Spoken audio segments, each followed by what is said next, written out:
है बच्चों? ठीक हो आप सब? उम्मीद है आप सब बिल्कुल खैरियत से होंगे। अच्छा, आज जो हमारा टॉपिक है वो है गोनेड्स एज एंडोक्राइन ग्लैंड्स, और गोनेड्स एज एंडोक्राइन ग्लैंड। ठीक हो गया? अच्छा, अब गोनेड्स में हमारे पास दो तरह के गोनेड आते हैं जी।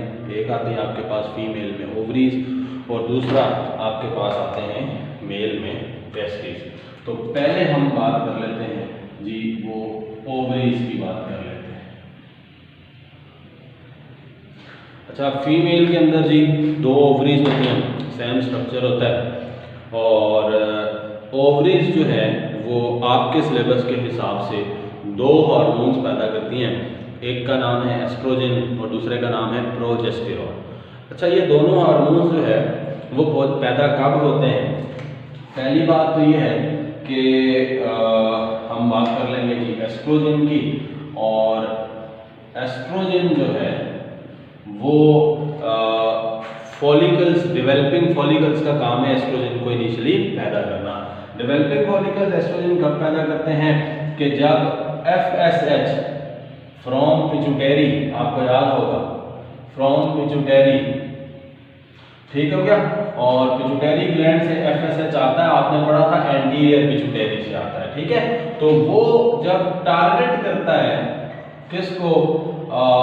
फॉलिकल्स को,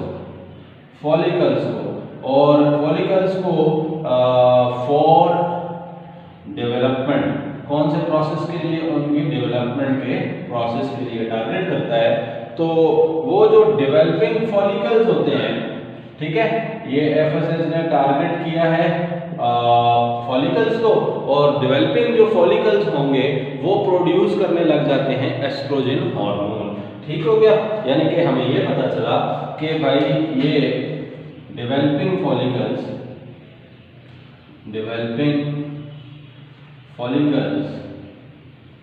जो है प्रोड्यूस एस्ट्रोजन,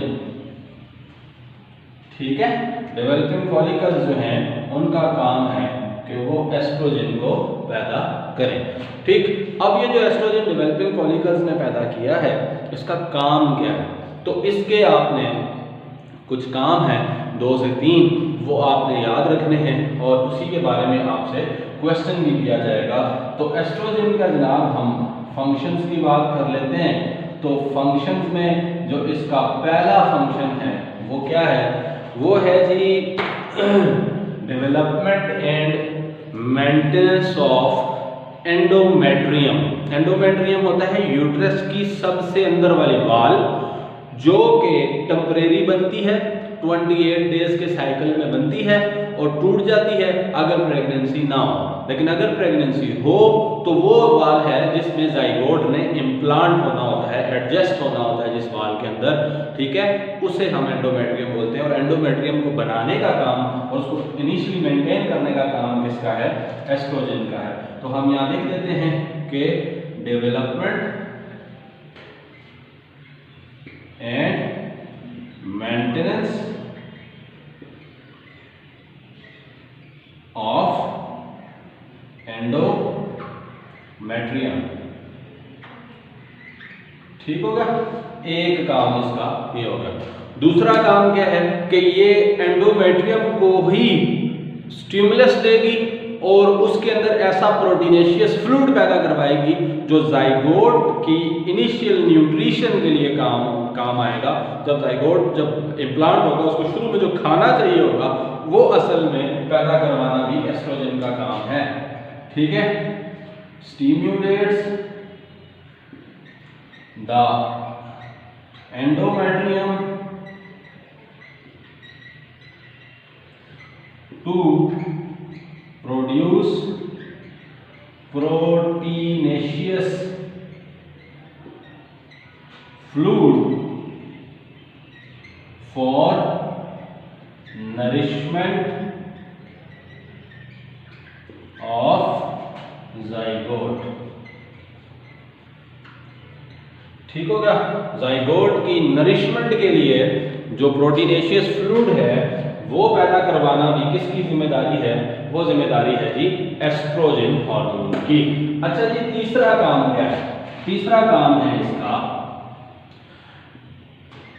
तीसरा काम है development of female secondary sex characters. Development of female secondary sex characters.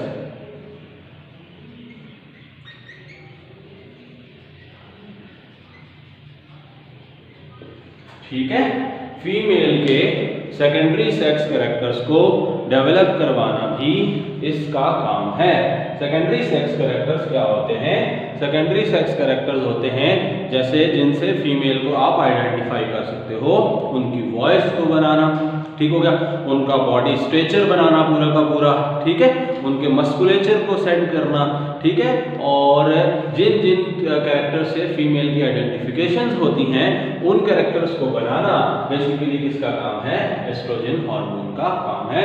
तो हमने इसके 3 फंक्शन पढ़ लिए, development and maintenance of endometrium, दूसरा stimulates the endometrium to produce proteinaceous fluid for nourishment of zygote, और तीसरा development of female secondary sex characters. ठीक हो गया जी, ये तो काम था किसका? एस्ट्रोजन का।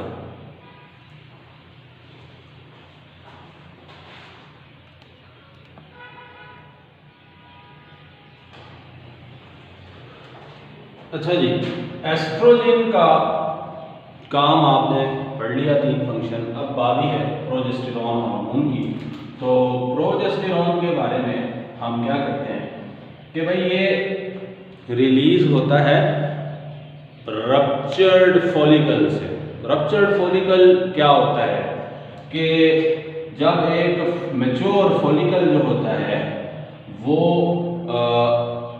फट जाता है, एग रिलीज कर देता है, ओव्यूलेशन कर देता है, किसकी वजह से? LH की स्टिमुलस की वजह से।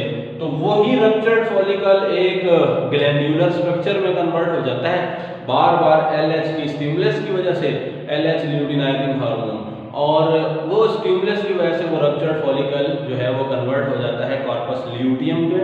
कॉर्पस ल्यूटियम एक ग्लैंड्यूलर स्ट्रक्चर है, और फिर वो पैदा करता है प्रोजेस्टेरॉन हार्मोन को। व्हेन, ठीक है, LH from pituitary stimulates the mature follicle,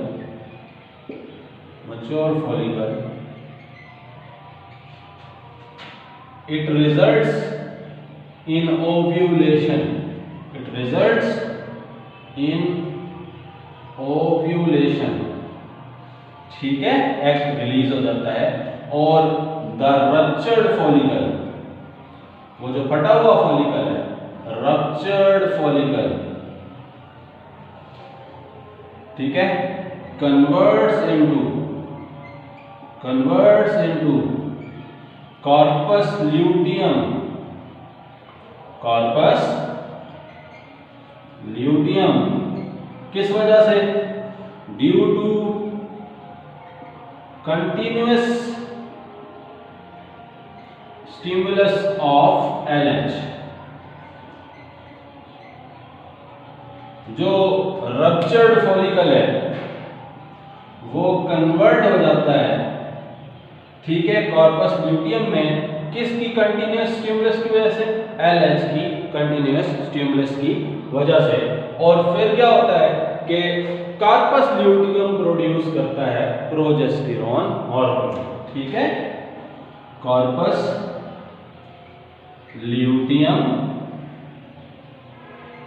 starts production of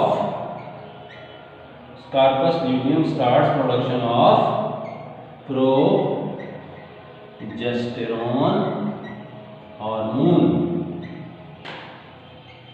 progesterone hormone कौन पैदा करता है? कॉर्पस ल्यूटियम पैदा करता है। सही हो गया बेटा। अब हम चलेंगे इसके फंक्शंस की तरफ। तो देखते हैं जी, फंक्शंस क्या हैं, फंक्शंस की तरफ चलते हैं हम और चेक कर लेते हैं कि क्या क्या फंक्शन परफॉर्म कर रहा है ये।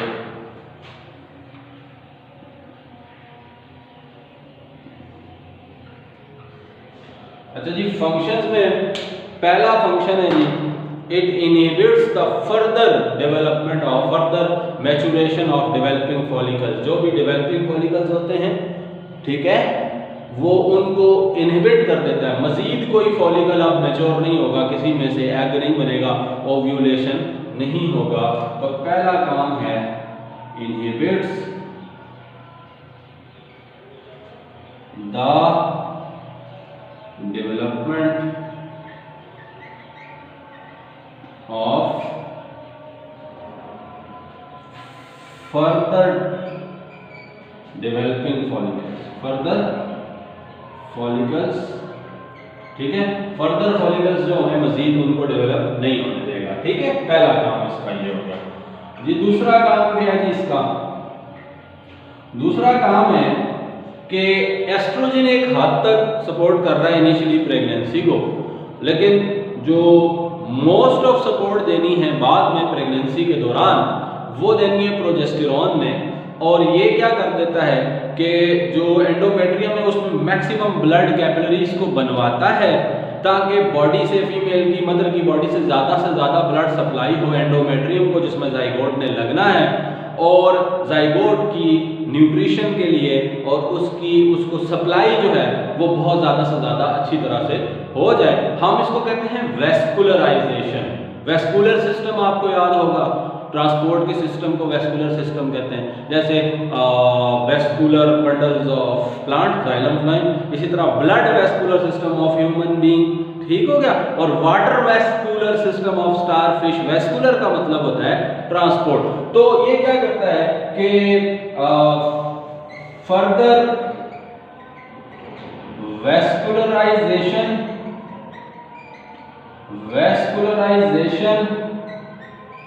of endometrium to provide more support। मजीद सपोर्ट देने के लिए एंडोमेट्रियम को क्या कर देता है? वेस्कुलराइज करता है। अच्छा जी, ये जो इसका फंक्शन है ना, inhibits the development of further follicle, इस फंक्शन की वजह से ये जो आपका प्रोजेस्टेरॉन हार्मोन है, ये कंटेंट होता है, लाजमी कंटेंट होता है जो काउंटरसेप्टिव पिल्स होती हैं, एंटी प्रेगनेंसी पिल्स होती हैं, उनमें ये प्रोजेस्टेरॉन मौजूद होता है, क्योंकि ये फॉलिकल्स को डेवलप नहीं होने देता। जब फॉलिकल्स डेवलप नहीं होते तो फिर ओव्यूलेशन ही नहीं होती, ओव्यूलेशन नहीं होती तो एग ही नहीं है, तो फर्टिलाइजेशन होकर प्रेगनेंसी होने के चांसेस नहीं है, ठीक है। तो ये काउंटरसेप्टिव पिल्स में भी शामिल होता है। आज के लिए इतना ही बहुत है और मुझे उम्मीद है कि आपको ये समझ में आ गया होगा। मैं थोड़ी सी रिपीट कर देता हूँ कि जो ओवरीज होती हैं वो दो तरह के हार्मोन पैदा करती हैं। एक हार्मोन का नाम है एस्ट्रोजन, दूसरे का नाम है प्रोजेस्टेरॉन। एस्ट्रोजन जो है वो डेवलपिंग फॉलिकल से पैदा होता है, प्रोजेस्टेरॉन रप्चर्ड फॉलिकल से पैदा होता है जिसको कार्पस ल्यूटियम कहते हैं। और एस्ट्रोजन जो है वो initial development of the endometrium करता है, और जो एस्ट्रोजन है वो सेकेंडरी सेक्स कैरेक्टर्स को भी बनाता है, और जो एस्ट्रोजन है वो प्रोटीनेशियस फ्लूइड पैदा करता है एंडोमेट्रियम में ताकि जाइगोट को इनिशियल नरिशमेंट मिल सके। जो प्रोजेस्टेरॉन है वो फॉलिकल्स की डेवलपमेंट को रोकता है, ठीक है, इसलिए वो काउंटरसेप्टिव पिल्स का भी हिस्सा होता है, फर्दर फॉलिकल्स की डेवलपमेंट नहीं होने देता। और जो दूसरा फंक्शन है वो ये है कि एस्ट्रोजन के बाद प्रोजेस्टेरॉन वो हार्मोन है जो प्रेगनेंसी को ज़्यादा से ज़्यादा सपोर्ट करता है। अगर प्रेगनेंसी के दौरान प्रोजेस्टेरॉन का लेवल गिर जाए तो एबॉर्शन हो जाती है, ठीक है। मोस्ट ऑफ एबॉर्शंस के जो रीजंस हैं वो प्रोजेस्टेरॉन की कमी की वजह से होती है, और एंडोमेट्रियम जो है उसकी मजबूती खत्म हो जाती है, वो टूट जाती है, और एबॉर्शन इसका रिजल्ट है। ठीक हो गया। तो ये मुझे उम्मीद है आपको समझ में आ गया होगा सारा का सारा। तो अगर कोई क्वेरी है, कोई क्वेश्चन है तो वो कमेंट में भी आप कर सकते हैं, और व्हाट्सएप ग्रुप में भी आप या मेरे पर्सनल व्हाट्सएप नंबर पर भी मुझसे पूछ सकते हैं। अपना बहुत सारा ख्याल रखें और इंशाल्लाह कल मुलाकात होगी और मिलते हैं एक दिन के बाद। अल्लाह हाफिज़।